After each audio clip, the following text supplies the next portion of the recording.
ಹೇಳ್ದಂಗೆ ಕಲ್ಯಾಣಿಗೆ ಹೋಗಿ 3 ಸಲ ಮುಳುಗಿ ಎದ್ದಿದ್ವಿ. ನಮಗೆ ಮಡಕೆ ಸಿಕ್ಕಿದೆ. ಅದೇನ್ ಮಾಡ್ತೀಯೋ ಗೊತ್ತಿಲ್ಲ.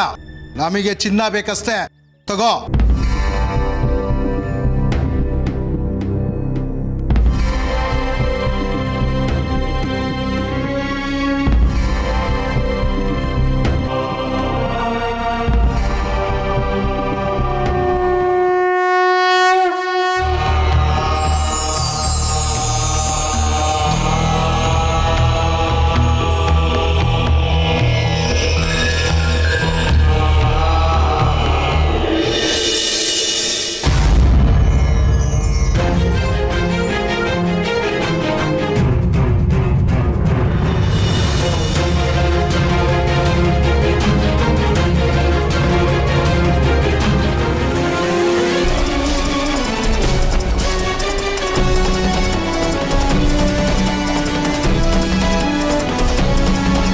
ಚಿನ್ನ ಚಿನ್ನ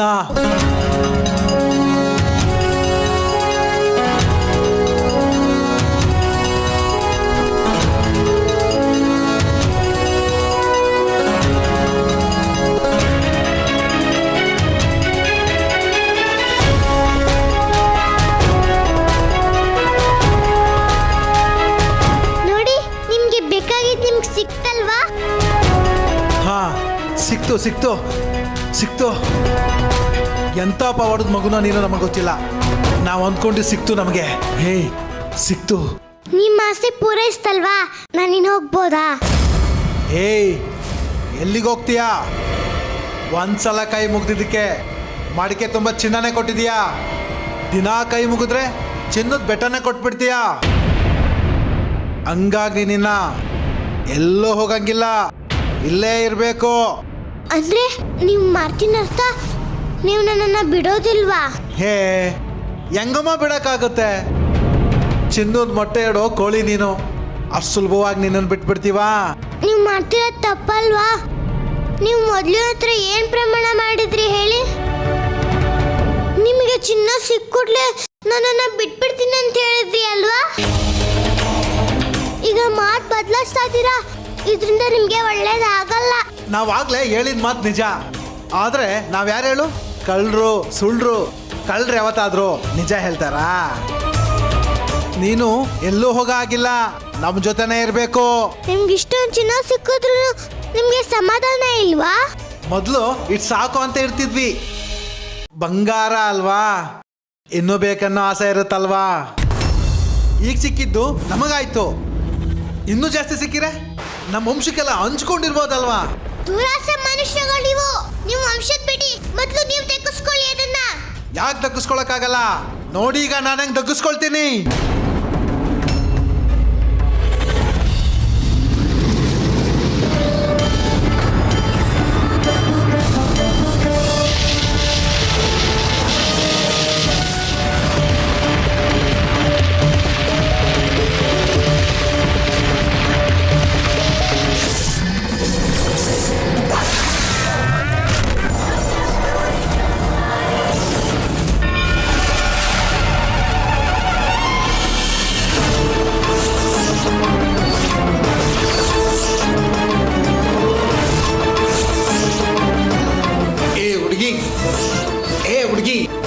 ಏನ್ ಕಣ್ಕಟ್ಟು ಆಟ ಆಡ್ತಿದೀಯಾ?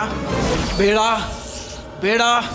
ನಾನು ಏನು ಮಾಡ್ತಿಲ್ಲ, ನಮ್ಮ ಅಮ್ಮನವರೇ ಏನು ಮಾಡ್ತಿಲ್ಲ.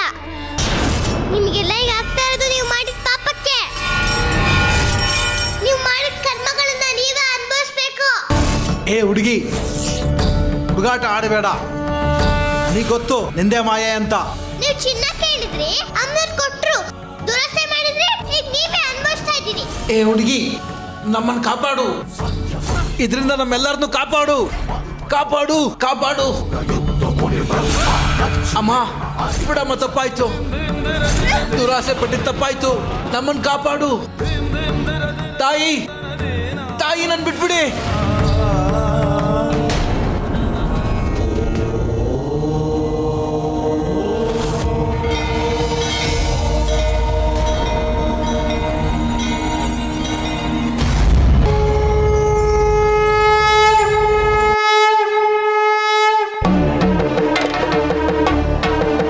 ಬಿಟ್ಬಿಡ್ತು. ಬಿಟ್ಬಿಡ್ತು ಅಮ್ಮ, ನಮ್ಮನ್ನು ಬಿಟ್ಬಿಡ್ತು ಬಿಟ್ಬಿಡ್ತು. ನಮ್ಮನ್ನು ಕ್ಷಮಿಸ್ಬಿಡು, ನಮ್ಮನ್ನು ಕ್ಷಮಿಸ್ಬಿಡು ತಾಯೇ, ನಮ್ಮನ್ನು ಕ್ಷಮಿಸ್ಬಿಡು.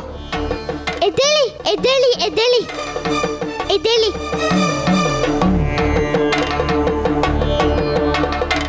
ಕಾಪಾಡ್ಬಿಟ್ಟೆ ಅಮ್ಮ, ನಮ್ಮನ್ನೆಲ್ಲ ಕಾಪಾಡ್ಬಿಟ್ಟೆ. ಇನ್ಯಾವತ್ತೂ ಇಂಥ ತಪ್ಪು ಮಾಡಲ್ಲ. ತಪ್ಪು ಮಾಡಲ್ಲ ಅಂದ್ರೆ ಸಾಲದು, ಇನ್ ಮುಂದೆ ನೀವು ಕಳ್ತನನೇ ಮಾಡಬಾರ್ದು. ಇನ್ ಮುಂದೆ ಇನ್ನೊಬ್ರು ಸಂಪತ್ತನ್ನ ಕಿತ್ಕೊಂಡು ಸಂತೋಷ ಪಡಬಾರ್ದು. ಅವ್ರವ್ರ ದುಡ್ಮೆನಲ್ಲಿ ಅವ್ರವ್ರು ಬದುಕಬೇಕು. ದುಡುತ್ತೀನಿ, ಇನ್ನೊಬ್ರನ್ನ ಅಯ್ಯೋ ಅನ್ನಿಸ್ಬೇಡಿ. ಸರಿ, ಈಗ ನಾನು ಹೋಗ್ಬೋದಾ? ನಿನ್ನನ್ನು ಒಬ್ಳನ್ನೇ ಕಳಿಸೋದು ನಮ್ಗೆ ಇಷ್ಟ ಇಲ್ಲಮ್ಮ. ಅರ್ಧ ದಾರಿವರೆಗೆ ನಾವೆಲ್ಲರೂ ಬಂದು ನಿಮ್ಮನ್ನು ಬಿಡ್ತೀವಮ್ಮ. ಬನ್ನಿ ತಾಯಿ, ಹೋಗೋಣ. ಆಗ್ಬೋದು.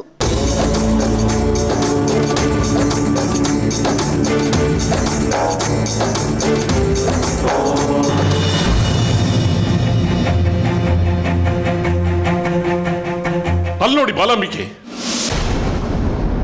ಅಪ್ಪ,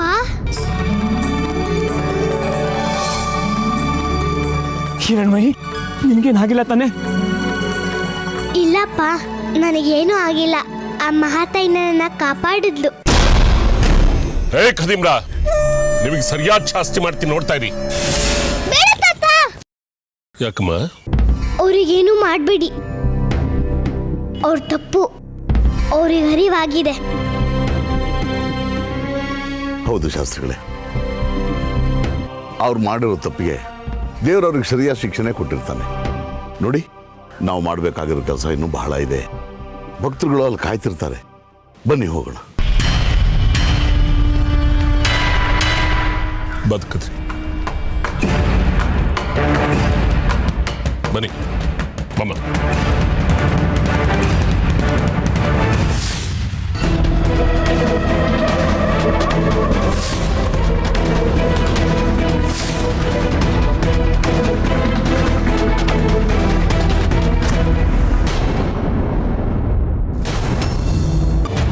ಇಲ್ಲ ಇಲ್ಲ, ಮತ್ತೆ ಮತ್ತೆ ಆ ಚಿಕ್ಕ ಹುಡುಗಿಯಿಂದ ಅವಮಾನ ಆಗ್ತಿದೆ, ಮುಖಭಂಗ ಆಗ್ತಿದೆ.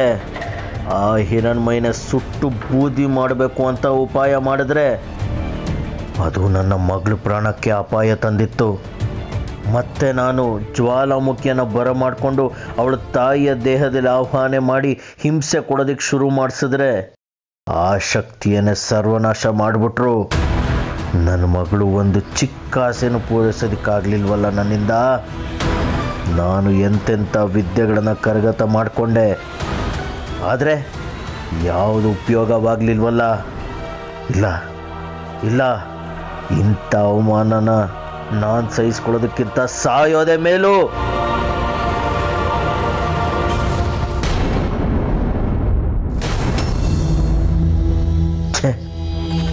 ಸಾಯೋದು ಹೇಡಿಗಳು, ನಾನು ಹೇಡಿಯಲ್ಲ. ಸಾಯೋದಾದರೆ ಆ ಹಿರಣ್ಮಯಿಗೆ ಬೆನ್ಗಾವಲಾಗಿರೋ ಮಹಾದೇವಿಗೆ ಸರಿಯಾದ ಪಾಠವನ್ನು ಕಲಿಸೇನೆ ಸಾಯಬೇಕು. ಅದಕ್ಕೆ ಇರೋ ದಾರಿ ಅಂದರೆ ಒಂದೇ, ನನ್ನ ಆತ್ಮಗುರು. ಹೌದು, ಅದೇ ಸರಿಯಾದ ಮಾರ್ಗ. ಮತ್ತೆ ಅವರನ್ನೇ ಆಹ್ವಾನ ಮಾಡ್ಕೋಬೇಕು, ಅವರನ್ನು ಈಚೆ ಕರೆದು ಕೇಳ್ಕೋಬೇಕು. ಅವರೇ ಏನಾದರೂ ನನಗೆ ದಾರಿ ತೋರಿಸೋದಕ್ಕೆ ಸಾಧ್ಯ.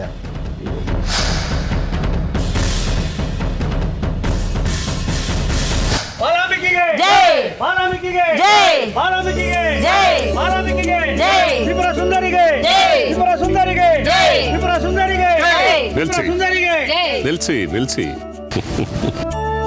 ನೋಡಿದ್ಯಾ ತಾಯಿ, ನೀನ್ ದೇವಸ್ಥಾನದಲ್ಲಿ ಇಲ್ದೇ ಇರೋದು ದೇವ್ರಿಲ್ದೇ ಇರೋ ಗುಡಿ ತರ ಇತ್ತು. ಇವಾಗ ನೀನು ಬಂದೆ ನೋಡು, ಭಕ್ತಾದಿಗಳಿಗೆ ಎಷ್ಟೊಂದು ಸಂತೋಷವಾಗಿದೆ ಅಲ್ಲ. ಒಂದ್ ನಿಮಿಷ. ಯಾಕೆ ಬಂಗಾರಿ, ಏನಾಯ್ತು? ಅಲ್ಲ, ಎಲ್ಲ ಸೇರ್ಕೊಂಡು ಏನ್ ಮಾಡ್ತಿದ್ದೀರಾ? ಇನ್ನೇನ್ ಮಾಡ್ತೀವಿ, ದೇವಸ್ಥಾನಕ್ಕೆ ಕರ್ಕೊಂಡ್ ಬಂದಿದೀವಿ, ಪೀಠದ ಮೇಲೆ ಕೂರಿಸ್ತೀವಿ ಅಷ್ಟೇ. ಬೇಡ, ನಾನು ಅವಳನ್ನ ಮನೆ ಕರ್ಕೊಂಡು ಹೋಗ್ತೀನಿ. ಅವಳು ಇಲ್ಲಿರೋ ಸರಿ ಹೋಗಲ್ಲ. ಏನು, ಇಲ್ಲಿರೋದು ಸರಿ ಹೋಗಲ್ವಾ? ಈ ತಾಯಿ ಸನ್ನಿಧಿ ಸರಿ ಅನ್ನಿಸ್ತಾ ಇಲ್ವಾ ನಿನ್ಗೆ? ಯಾಕೆ ಯಾಕೆ ಈ ಭಾವನೆ ಬಂತು ನಿನ್ಗೆ? ಹೀಗಾಗಿ ಸಾಲ್ದ? ಇಲ್ಲಿ ಏನ್ ಸುರಕ್ಷಿತ ಇದೆ ನನ್ನ ಮಗಳಿಗೆ? ಯಾರೋ ಕಳ್ಳರು ಬರ್ತಾರೆ, ನನ್ನ ಮಗಳನ್ನ ಅಪರ್ಸ್ಕೊಂಡು ಹೋಗ್ತಾರೆ, ಇನ್ನೆಲ್ಲ ತಗೊಂಡೋಗಿ ಮುಚ್ಚಿಡ್ತಾರೆ. ಪಾಪ ಚಿಕ್ಕ ಹುಡುಗಿ ಎಷ್ಟು ನೋವು ಪಟ್ಟಿರ್ಬೇಡ.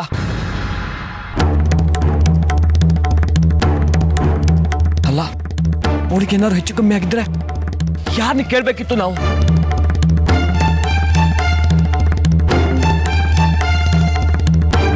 ಇಲ್ಲ, ನನ್ನ ಜೊತೆ ನನ್ನ ಮಗಳನ್ನ ಕಳಿಸ್ಬಿಡಿ. ಯಾಕೆ ಹಾಗೆ ಹೇಳ್ತೀಯ ಬಂಗಾರಿ? ಅವಳು ಮಹಾಲಕ್ಷ್ಮಿಯಾಗಿ ಇವತ್ತು 3ನೇ ದಿವಸ, ಇನ್ನು 6 ದಿವಸ ಅವಳು ಇಲ್ಲೇ ಇರಬೇಕು. 3 ದಿವಸ ಸರಸ್ವತಿಯಾಗಿ, ಇನ್ನು 3 ದಿವಸ ದುರ್ಗಿಯಾಗಿ ಇಲ್ಲೇ ಇರಬೇಕು. ಈ ನವರಾತ್ರಿ ಕಳೆಯೋವರೆಗೂ ಇಲ್ಲೇ ಇರಬೇಕು. ಈ ವಿಷಯ ನಿನಗೆ ಗೊತ್ತಿಲ್ವಾ? ಎಲ್ಲ ವಿಷಯ ನನಗೂ ಗೊತ್ತಿದೆ. ಇಲ್ಲಿ ಯಾವಾಗ ನನ್ನ ಮಗಳಿಗೆ ಸುರಕ್ಷತೆ ಇಲ್ಲ ಅಂತ ಗೊತ್ತಾಯ್ತೋ ಆವಾಗ್ಲಿಂದ ನನ್ನ ಮಗಳನ್ನ ಇಲ್ಲಿ ಬಿಡೋಕ್ಕೆ ನನ್ನ ಮನ್ಸು ಒಪ್ತಾನೆ ಇಲ್ಲ. ನನ್ನ ಮಗಳಿಲ್ಲ ಅಂದ ತಕ್ಷಣ ನನ್ನ ಪ್ರಾಣನೇ ಬಾಯಿಗೆ ಬಂದಂಗಾಯ್ತು.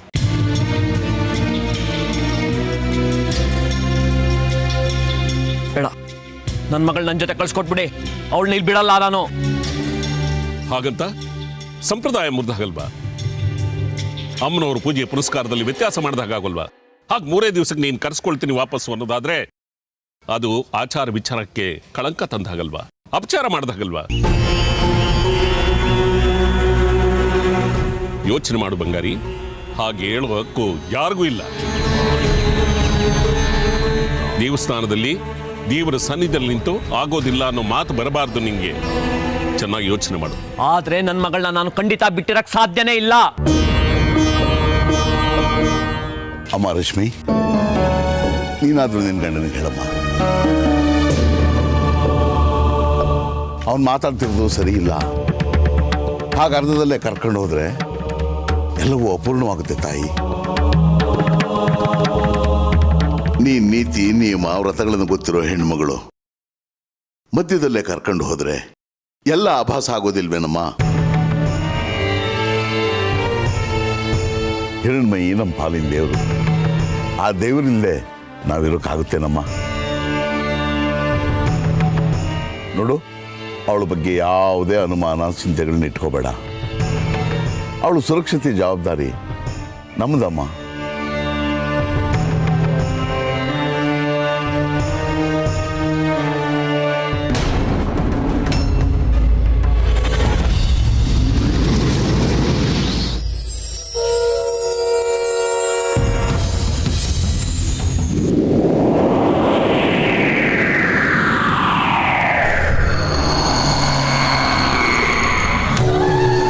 ಎದ್ದೇಳು ಚಂದ್ರಧರ.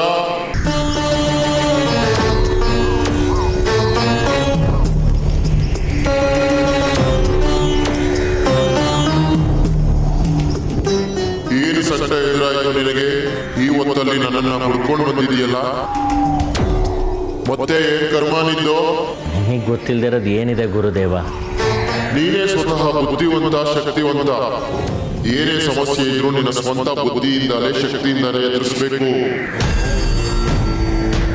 ಅದನ್ನು ಬಿಟ್ಟು ಪದೇ ಪದೇ ಇಲ್ಲಿಗೆ ಬಂದು ನನಗೆ ಯಾಕೋ ತೊಂದರೆ ಕೊಡ್ತೀಯಾ?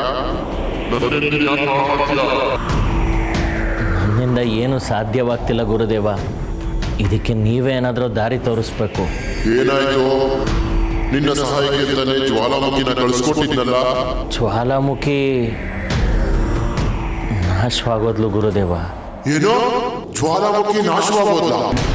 ಆ ಹಿರಣ್ಮಯಿ ಯಾವುದೋ ಶಕ್ತಿನ ಬಳಸ್ಕೊಂಡು ಜ್ವಾಲಾಮುಖಿನ ನಾಶ ಮಾಡಿಬಿಟ್ಲು ಗುರುದೇವ. ಮುಂದೆ ಅದೇ ನನಗೂ ಅರ್ಥ ಆಗ್ತಿಲ್ಲ ಗುರುದೇವ. ಅಂದ್ರೆ ನಿನ್ನ ಎಲ್ಲಾ ಪ್ರಯತ್ನಗಳಿಗೆ ಆ ಹಿರಣ್ಮಯಿಯಿಂದ ತೊಂದರೆ ಆಗ್ತಿದೆ ಅಂತ ಆಯ್ತು. ಹೌದು ಗುರುದೇವ, ಆ ಹಿರಣ್ಮಯಿ ನನ್ನ ಎಲ್ಲ ಆಲೋಚನೆಗಳನ್ನ ಹಾಳು ಮಾಡ್ತಿದ್ದಾಳೆ. ಅದು ಹೇಗೆ ಅಂತ ಗೊತ್ತಾಗ್ತಿಲ್ಲ. ನಾನು ಏನು ಮಾಡಬೇಕು ಅಂತಲೇ ತೋಚ್ತಾ ಇಲ್ಲ. ಚಂದ್ರಾಧರ, ಅವಳ ಈಗಿನ ಪರಿಸ್ಥಿತಿನ ವಿವರವಾಗಿ ಹೇಳು. ಅವಳು ನವರಾತ್ರಿ ಹಬ್ಬದ ಪ್ರಯುಕ್ತ 3 ದಿನ ಮಹಾಲಕ್ಷ್ಮಿಯಾಗಿ, 3 ದಿನ ಸರಸ್ವತಿಯಾಗಿ, 3 ದಿನ ದುರ್ಗಿ ಆಗಿದ್ದಾಳೆ. ಈಗ 3 ದಿನ ಕಳೆದಿದೆ. ಮಹಾಲಕ್ಷ್ಮಿ ಆಗಿದ್ಲು, ಇನ್ನು 3 ದಿನ ಸರಸ್ವತಿ ಆಗ್ತಾಳೆ, ಕಡೆ 3 ದಿನ ದುರ್ಗೆ ಆಗ್ತಾಳೆ. ಹೀಗಾಗ್ಬಿಟ್ರೆ ನನ್ನ ಮಗಳು ಆಸೆ ಎಲ್ಲ ಮಣ್ಪಾಲಾಗುತ್ತೆ. ಆಮೇಲೆ ಅವಳನ್ನ ಯಾರಿಂದನೂ ತಡೆಯೋಕ್ಕಾಗಲ್ಲ ಗುರುದೇವ. ಈಗ ಹಿರಣ್ಮಯಿ ಮಹಾಲಕ್ಷ್ಮಿ ಆಗಿದ್ದಾಳೆ ಅಲ್ವಾ? ಮುಂದೆ ಸರಸ್ವತಿನೂ ಆಗ್ಲಿ. ಏನು ಹೇಳ್ತಿದ್ದೀರ ಗುರುದೇವ? ಈಗ ಅವಳೇನಾದರೂ ಸರಸ್ವತಿ ಆಗ್ಬಿಟ್ರೆ 2ನೇ ಘಟ್ಟ ತಲುಪ್ತಾಳೆ. ಅದನ್ನು ಈಗಲೇ ತಡಿಬೇಕು. ಹಿರಣ್ಮಯಿ ಸರಸ್ವತಿಯಾಗಿರ್ಬೇಕಾದ್ರೆ ಅವಳನ್ನ ಗೆಲ್ಲೋದಕ್ಕೆ ಒಂದು ದಾರಿ ಇದೆ. ಅದೇನು ಅಂತ ಹೇಳಿ ಗುರುದೇವ. ಆತ್ರ ಬೇಡ ಚಂದ್ರಾಧರ, ತಾಳ್ಮೆ ಇರಲಿ.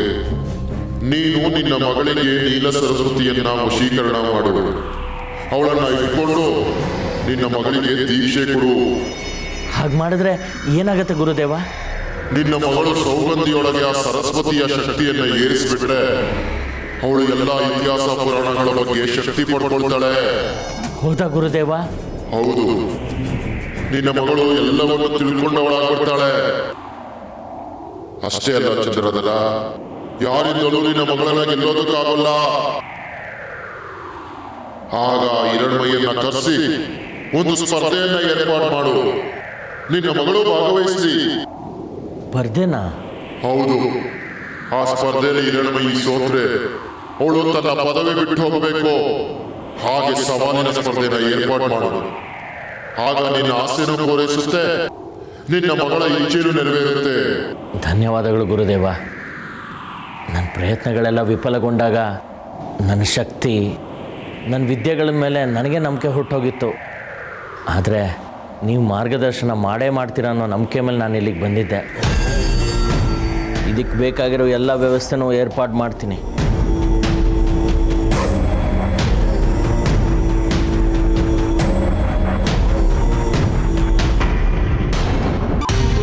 ಆದರೆ ದೇಶಿಕರೇ, ನೀವು ಹೇಳೋದು ನನಗೆ ಅರ್ಥ ಆಗುತ್ತೆ. ನಮ್ಮ ಮಗಳಿನ್ನೂ ಪುಟ್ಟ ಹುಡುಗಿ, ಅವಳು ಎಲ್ಲ ಮಕ್ಕಳ ಥರನೇ ಆಡಿ ನಲಿಬೇಕು. ಅದು ಬಿಟ್ಟು ಈ ರೀತಿ ಸನ್ಯಾಸಿನಿ ಥರ ಇರೋದು ನನಗೆ ಯಾಕೋ ಇಷ್ಟ ಇಲ್ಲ. ನಮ್ಮನೆಯವ್ರು ಹೇಳ್ದ ಹಾಗೆ ಅವಳನ್ನ ಕಳಿಸ್ಕೊಡಿ, ನಾವು ನಮ್ಮನೆ ಕರ್ಕೊಂಡು ಹೋಗ್ತೀವಿ. ನಿನ್ನ ಮಗಳು ಸನ್ಯಾಸಿನಿ ಹೇಗಮ್ಮ ಆಗ್ತಾಳೆ? ಅವಳು ಬಾಲತ್ರಿಪುರ ಸುಂದರಿಯಾಗಿ ಎಲ್ಲರಿಗೂ ದರ್ಶನ ಭಾಗ್ಯವನ್ನು ಕೊಡ್ತಾಳೆ. ಬಾಲಾಂಬಿಕೆ ಆಗುವುದು ಅಂದ್ರೆ ಆ ತಾಯಿ ತ್ರಿಪುರ ಸುಂದರಿಯವರ ಪ್ರಸಾದ ಕಣಮ್ಮ. ಎಷ್ಟು ಜನಗಳಿಗೆ ಈ ಸೌಭಾಗ್ಯ ಸಿಗುತ್ತೆ ಹೇಳು? ಎಷ್ಟೋ ವರ್ಷಗಳ ತಪಸ್ಸು ಮಾಡಿದ್ರು ಈ ಬಾಲಾಂಬಿಕೆ ಆಗುವವರ ಎಲ್ರಿಗೂ ಸಿಗೋದಿಲ್ಲಮ್ಮ. ಆದರೆ ನಿನ್ನ ಮಗಳಿಗೆ ಆ ಅದೃಷ್ಟ ತಾನಾಗೇ ಒಲಿದು ಬಂದಿದೆ. ಈ ಸದಾವಕಾಶನ ಯಾಕಮ್ಮ ಕಳ್ಕೊಳ್ತೀಯ? ಇಷ್ಟು ಪುಟ್ಟ ಹುಡುಗಿ ಮೇಲೆ ತಾಯಿ ತ್ರಿಪುರಾಂಬಿಕೆ ಆವಾಹನೆ ಆಗೋದು ಸಾಮಾನ್ಯವಾದ ವಿಚಾರವಲ್ಲ. ಅದು ನಿಭಾಯಿಸೋ ಶಕ್ತಿನ ಆ ತಾಯಿನೇ ಅವಳಿಗೆ ಕೊಡ್ತಾಳೆ. ಅಂಥದ್ರಲ್ಲಿ ನೀವಿಬ್ರು ಇದನ್ನು ಬೇಡ ಅಂತಿರಲ್ಲಮ್ಮ. ನನ್ನ ಮಾತನ್ನ ನೀವಿಬ್ರು ಕೇಳಿ. ಕಡೆ ಪಕ್ಷ ನವರಾತ್ರಿವರೆಗೂ ಆದರೂ ಆ ಮಗು ಈ ದೇವಸ್ಥಾನದಲ್ಲಿದ್ದು ಅವಳ ಪಾತ್ರವನ್ನು ಪೂರೈಸಲಿ. ಅವಳು ದುರ್ಗೆಯಾಗಿ ತನ್ನ ಕರ್ತವ್ಯವನ್ನು ಮುಗಿಸಿದ ಮಾರನೇ ದಿನನೇ ಬೇಕಿದ್ರೆ ನೀವು ನಿಮ್ಮನೆ ಕರ್ಕೊಂಡು ಹೋಗಿ. ಆಮೇಲೆ ನಿಮ್ಮ ಮಗಳು ಎಲ್ಲ ಹುಡುಗಿರ ಥರ ಸರ್ವೇ ಸಾಧಾರಣವಾದ ಹುಡುಗಿ ಆಗ್ತಾಳೆ. ಈಗ ನೀವು ಚಿಂತೆ ಮಾಡೋ ಅಗತ್ಯ ಇಲ್ಲ. ಇಬ್ಬರು ಒಪ್ಕೋಬೇಕು.